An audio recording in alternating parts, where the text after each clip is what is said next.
Now, if it seems like we've been talking about a recession forever, well, it is because we have since the pandemic broke out. But Vera Gibbons with Yahoo Finance says the warning signs, they've actually been kind of confusing.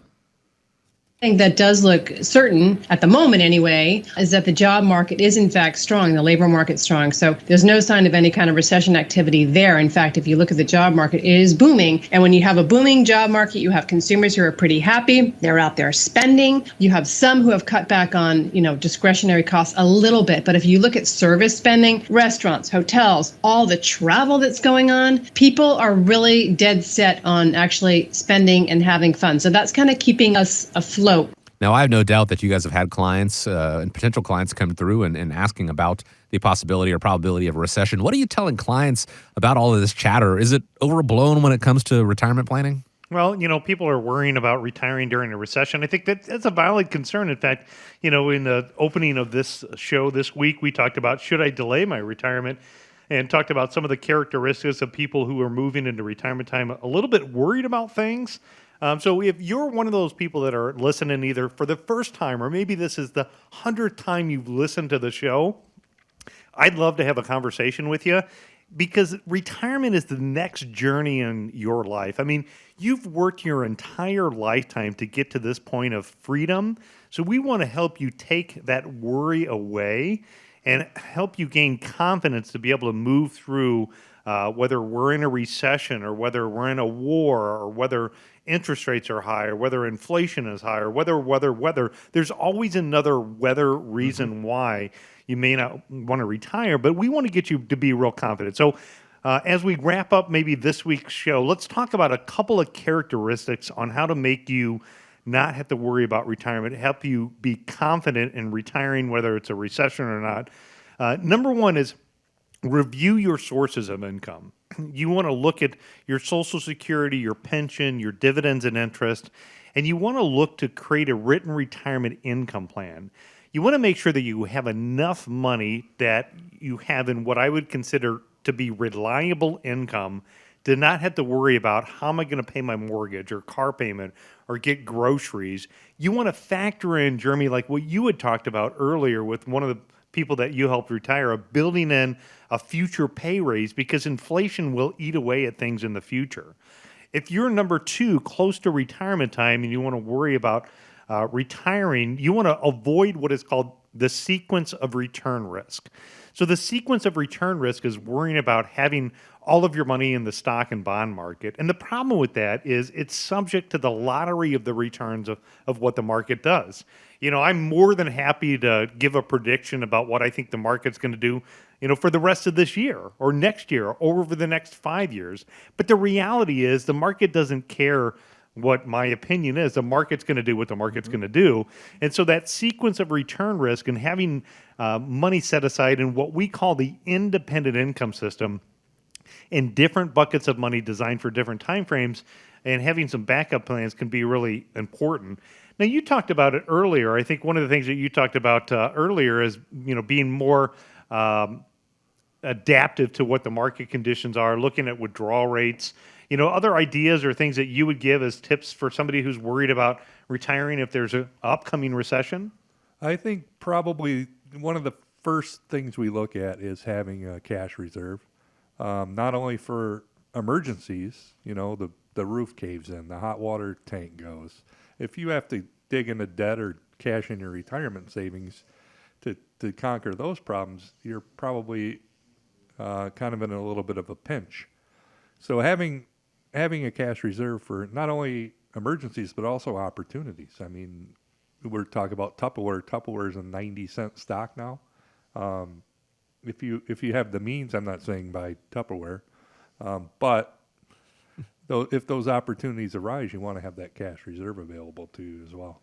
So it's a good idea to have an emergency fund. I mean, I think, you want to have an emergency fund set up. And in this case, you talk about an income emergency too. So maybe 6 months worth of money set aside in non-market risk stuff. That could be anywhere up to 3 years. It could be 5 years. It could depend upon your situation. You want to be a little bit flexible to market conditions, be somewhat adaptive to market conditions that are out there. Looking at the adaptability of your withdrawal rate. So again, there's things in life that you're going to need that's going to be income that you're going to need for all of your normal expenses. But there's also going to be fun stuff. There's going to be, getting that new car or taking that vacation or that trip you always dreamed about. Last year, 2022, wasn't a good year in the market. So, maybe that's the year you don't go overboard. So far, 2023 has turned out to be a much better year. So maybe this year, if you're getting back on track and things continue to improve, while you're ahead of the game is when you look at taking and spending some of those profits and doing things. And then, you really want to keep a long-term perspective. It's so difficult and so draining emotionally when you are worried about the market based upon the news of that day. Even throughout the day, the news can change about how good or bad it is. I know going over to my parents' house for a long time, they'd always have Fox News Channel on. Mm-hmm. And I would tell Mom all the time, Mom, turn that news off. I mean, maybe if you want to get a 15-minute highlight of the day, but having that running constantly in the background will just wear on you emotionally. I'd say turn the travel channel on. It's something so much better to take a look at. So last thing, I think, anything that you would add about what to think about when somebody's worried about retiring in a recession? Well, it's kind of like what Vera said.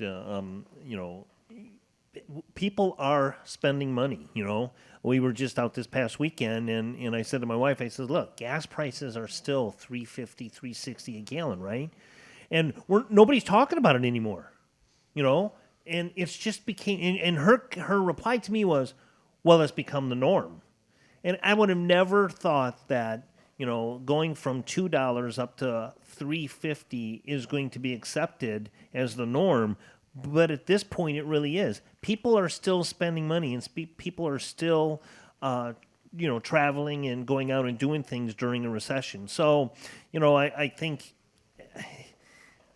think that's going to happen. I don't think you're going to lose that. I see here in a Gallup poll, those getting ready for retirement thought Social Security would make up 35% of their income, and the reality was 60%. That was a crazy number. I didn't even realize that number.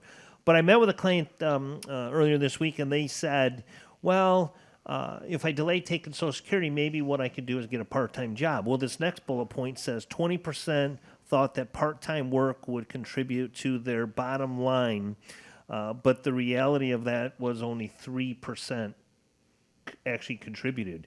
Well, at that point, is it even worth going out and getting a part-time job? Maybe to keep your sanity and go out and do stuff and get out and about, but, based on those numbers, is it worth it?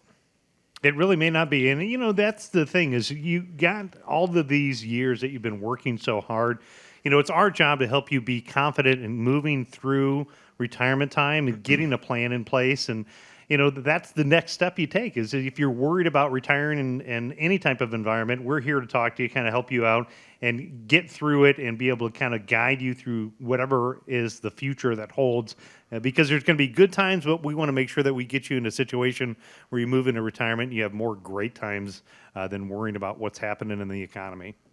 As we often say here on the show, it's all about being able to control what you can control. And while we can't control what the market does, we can control how our retirement accounts react to those things. And knowing that there is money that's going to be in your account that can withstand the ups and downs of the market, but there is some that you're going to have that is set aside that is, averse from market performance. And finding that right blend is the best way to take control of what you can control. To get started, to start taking control, pick up the phone, give a call, 419-794-3030.